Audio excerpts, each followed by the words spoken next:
Time when I even started doing this whole thing, I had none of these things available except for my age.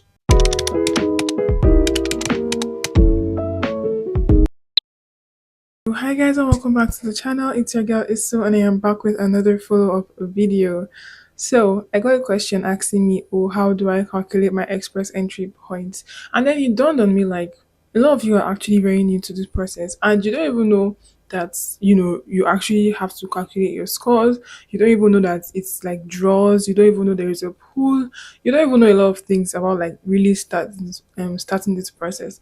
So I thought to myself, okay, let me show you how to actually calculate your express entry point, because when you calculate your express entry points, then you know what you need to do to increase the point. The higher the points, the better for you. But if I'm being honest, like over the past couple of months, like with all the updates, it's not just about how high your scores are anymore. It is now based on your skills, based on your NOC, based on your job experience. And I don't want to get into that, but just keep that in mind. But for this video, I'm just going to show you how do I actually calculate my express entry points. Okay, for this video I'm going to obviously have my glasses on and my ring light is going to reflect, just FYI. I'm also going to be looking down because I'm going to be using my phone, so we can do it literally at the same time. Yeah, so just grab your phone, grab your laptop as you're watching this video so that you would actually in real time calculate your express entry points with me. Okay, without further ado, let us run right into the video. So you guys know my whole backstory, okay? And the first thing I told you guys was that when I knew I wanted to move here, when I knew that it was a point-based system, I had to literally calculate my points. And when calculating my points, that was how I now knew that okay, oh, I need to do another like certificate. I need to do very well in my IELTS. I need to have like a minimum of 3 years work experience, right? And this is how I was able to do it. Okay, so the first thing we're going to do is that we're going to go to obviously our devices and then your browser. I hope you're with your phone and your laptop as I'm talking. If you haven't grabbed it, I'm going to give you like 2 seconds. Go and grab it just so you have an idea of like what you need to work on, before you like start this entire process. That being said, so yes, you go online and you're searching. Well, this is what I just searched: CRS score calculator. Now, when you search that, you're going to see the first link, and that is canada.ca. You guys, there's going to be a lot of links, a lot of sites. Please get most of your information from like the official site, which is like the Canada website and all of that. In fact, I think I should screen record while I am doing this one. Okay, so you click on the link and then you scroll down a little bit. You're seeing a lot of things.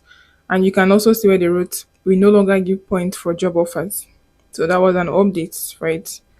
Scrolling. And then you now see the actual like CRS calculator. So the first thing you're seeing is what is your marital status? You click on the options, marital status. Do you have a common law partner?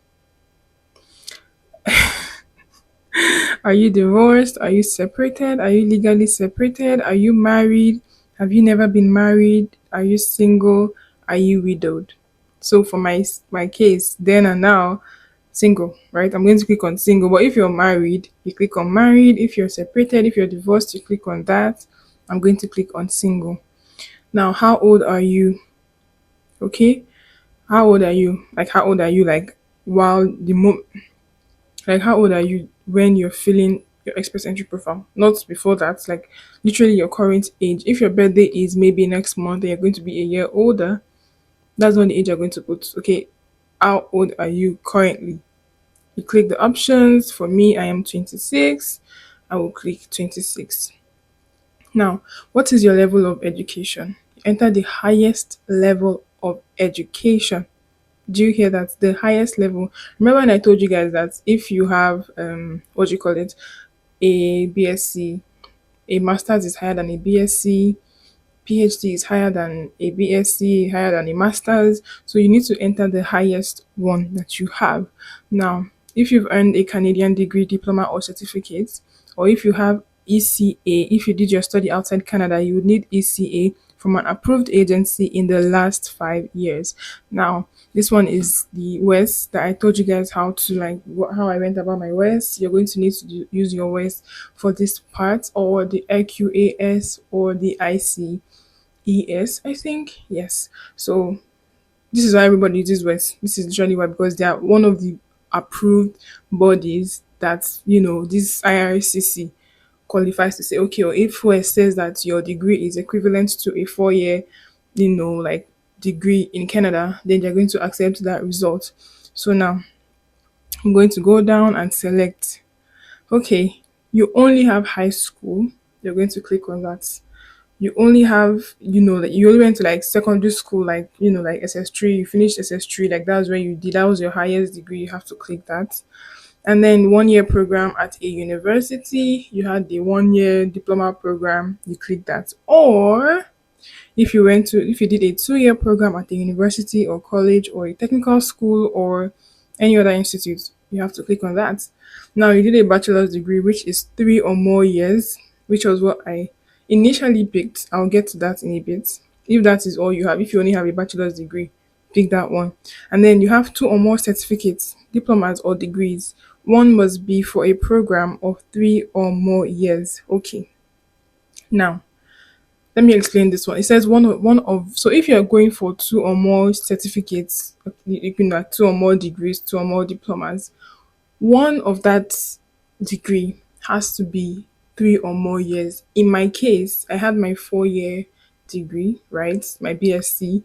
So that was why I was eligible to now add that 1 year certificate from the insurance exam. So if you only have a 1 year diploma and then another 1 year, you might not be able to apply, like you might not be eligible to pick this option. Okay, one has to be over 3 years. And then you have a master's degree, you pick that one. You have a PhD, you pick that one. So, as I said before, I had my BSc, which was 4 years degree, and then I now had the 1 year certificate, which was what made me to be able to, which was what made me eligible, okay, to pick this point. But if the degrees you have are all 1 years, then I don't think you'll be eligible for this 2 or more because it gives more points, right? So if you look at the way they arranged it, high school, secondary school, 1 year, 2 year, 3 or more years, 2 or more certificates, masters, PhD. That's literally how high the points go. So you can just keep that in mind. So for me, I had 2 or more degrees. And let me say, so and this is why it's important to calculate your points, because if I didn't calculate, I wouldn't have known that okay, I should get one more certificate. But because I went through this process, I knew I needed another certificate, which was what I clicked. In fact, at this point, I didn't even have my insurance exam done. I was foreseeing, okay, I was picking the things that I had control over. I was picking the things that I knew I could work on to improve my points. Okay. So at the time when I even started doing this whole thing, I had none of these things available except for my age and my BSc, right? So moving on, have you earned a Canadian degree or diploma? Yes, no. For me, it was no. Now, official languages. The Canada's official languages. Oh my God, English are English and French. Okay, and you need to submit IELTS, CEF, CELPIP. Those are the ones I know. So now, are your test results less than 2 years old? Literally, like I said, I didn't even have my IELTS money yet. Okay, but I was like assuming, like, okay, this is what I'm going to need to do. So let's say the answer is yes, my IELTS results or your test results are less than 2 years old. Now, which test did you take for your which language test did you take for your official language? So now we have CELPIP, we have IELTS, we have PTE, we have TEF Canada, we have TCF. Obviously, from my understanding, TF, TCF, they are for French. So if you know French, you're able to write that exam. It's not going to give you more points. Go and write that one. Right? Go and write that exam. And then obviously I wrote the IELTS. Now I click on the IELTS. You have the speaking, the listening, the reading, and the writing. Now for speaking, for me guys, I literally picked the highest of all of them because I'm like, okay, if I get the highest in this thing, what's my score going to be? So I literally picked 7.5 to 9.0, 8.5 to 9.0, 8.0 to 9.0, and then for writing, 7.5 to 9.0. I picked the highest because I wanted to see what would my scores be if I ace my IELTS exam, right? Moving on, do you have other language results? For me, it was no because I don't know how to speak French. So, but if you know how to speak French and maybe you wrote, so here's the thing again: you can write the IELTS and you can also write the TEF or the TCF, the French exams, which is going to be almost like it's going to give you point. And the country right now is prioritizing the French speakers. So if you know how to speak French, or if you can go and learn how to speak French, honestly, that is going to give you an edge. This is not immigration advice. I'm just talking based on my research. So yeah, it will give you an edge. So let's say you wrote the TEF. Me, I did not write the TEF. So that is none. My response is going to be not applicable. Now, for work experience, in the last 10 years, how many years of skilled work experience in Canada do you have? Have you worked in Canada before? For me, no. So it is none or less than a year. I have not worked in Canada before. Now, in the last 10 years, how many total work years of foreign skilled work experience do you have? Now, they have the categories, right? They have the NOC tier category 0, 1, 2, 3. So to be eligible to even apply for express entry here in Canada, you need to make sure that the work experience you have falls under category 0, 1, 2, or 3. Now it is up to you guys to do that research. Your job duties, okay, or I work as a teacher. What is the NOC for teachers? Like literally, just go on Google and type that. What is the NOC for teachers for Canada Express entry? It's going to show you the NOC. You're going to see the description and the job duties. Now you want to make sure that the job duties that is on the site. I'm not saying go and copy and paste, but just make sure the work duties you're seeing on the site are in line with also the like 70, let me say 80% in line with what you do also, like in that job or whatever. So yes, in the last 10 years. So it's like, okay, how many years have you worked? Is it okay? Very sorry, before I move on, it said it must be paid, it must be full time, or an equal amount in part time. So if a full time job is 1 year, I will assume part time will not be like, should I say 2 years? I don't know that maths, but I hope you understand what I'm saying. So how many years did you work in this job? To be 1 year, 2 year, 3 years, or more. Now, as you can see, the highest point you get is when it is 3 years or more. So for me, when I started doing this whole thing, I put 1 year. And every time that I simulated my scores, I would increase as my job experience was also increasing in years. So for now, let's just say 3 years. Let's say you want to wait, you're like, okay, I need to work for 3 years to be able to eligible and blah blah blah blah. That is all good. So do you have a certificate of qualification from a Canadian province, territory, or federal body? Honestly, for this one, it's no. I literally never been to this country before. The answer was no for me. Now, do you have a valid job offer supported by a labor market impact assessment? I'm not going to talk too much. The answer is no because I did not have that. Okay. Do you have a nomination certificate from a province or territory? Now, for this one, when I was still like fresh in my process, I know a lot of people got like provincial nomination, and that gives you 600 points, which literally means coming. Yeah, literally coming. There is no two way about it. So yeah, I did not have a provincial nomination, and it's a whole different process that I'm not even going to get into because I didn't do it. I know friends that did it, but I didn't do it, so I don't really know a lot of information about that. But I know it's like, oh, the province has like some in demand. They are looking for like in demand skills, and when you're on the pool, and maybe a province decides to pick, okay, or for example, decides to pick teachers, they will pick you. They will give you 600 points, other processes, and then they're going to give you your nomination certificate, which if you now add here is going to literally boost your points to like over 800. So that is a good one if you can get that. So for me, it was a no. Do you or your spouse have at least one brother or sister living in Canada who is a citizen or a permanent resident?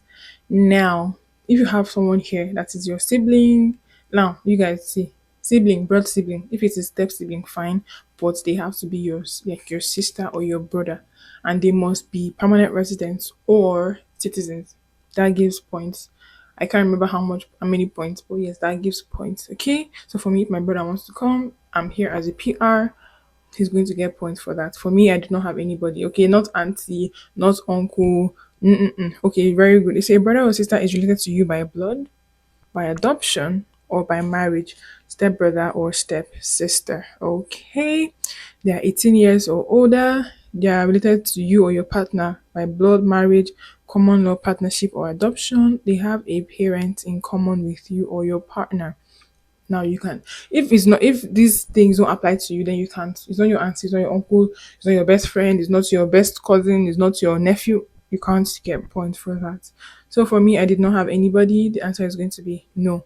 Now that is all. As you can see, it says calculate your score. So now let us see what the score is going to be. Let me see. So the thing is, if you're married, you also have to fill this information for your. Yeah, I think if you're married, you would get if you're, for example, if you're married and your spouse, you and your spouse decide to write the IELTS, you and your spouse decide to like have like you write the IELTS, you decide to evaluate your degree and all of those things, it will add more points for you. But I've heard some things like this whole spousal thing. I'm not even going to get into that. I will not get into that. Okay, I'm not going to get because I'm going to go in trouble because of this I was about to say. I'm not going to say it. Just do your research. You're married, married, married. Okay, don't lie that you're not married just because you want to get more points. You're married. God has given you your wife. He has given you your husband. Don't put that. Don't come and start trying to make up, some kind of lies just because of anything. Okay, you guys are married. You are one. Okay, okay. So let me just jump down. Okay, very good. So the point is 474. 474. Was my point 474? Okay, so my point, so I see 474 here because this was actually what I filled, but my point wasn't 474 at the end of the day because I did not ace my IELTS as I would have preferred to. So I think my score was 471. Okay, I lost 3 points just because of is it the writing or something like that. Like so annoying. Anyway, you guys, I hope this made sense. This is how you evaluate your no this is how you calculate your express entry point. Now if you do this calculation and you're like, oh, I only have one year work experience, oh, I only have my 4 year degree, oh, if you decide you want to do PhD because of this thing, that is on you. Okay, but you're like, okay, so if I have this, if I have this, if I have this, or what is my point? So it's kind of like simulating the scores. Like I said, when I did this calculation, I did not have half of these things. I did not have enough work experience. I did not have my IELTS results and all of that. But the rest, I knew the answers to. So when I simulated and it's like, okay, ace your IELTS, work longer so you can get more points. There we go. Yeah, I knew what I had to do. So it allowed me to plan and know, okay, do see the insurance exam first and then grow your work experience, and then write your IELTS and ace it, then you can apply for the express entry. So I hope this made sense. I hope this was useful to you. So I assume that you guys were doing this as I was doing it. So let me know your scores in the comment section below. If it is super low, like I said, look at all the requirements. Okay, what can I improve realistically that will make my points to go up? And lastly, before I go, you guys make sure you stay updated with like news. You can follow like Kabir on Instagram. You can follow Olu of Canada. Just you can just decide to go on Google like, okay, what is the latest update for Canada Express entry, you guys? Just stay updated because it will do you a lot of benefits if you do that. Okay. Enough of my yapping. It's really cold outside. I was supposed to go out, but I don't think I'm gonna go out. Yeah, I hope this was helpful for you guys. Okay, I'll see you guys in my next video. Don't forget to subscribe. Don't forget to like, ask questions. If I know the answer, I will answer you guys as you know. And yes, see you next time. Bye, guys.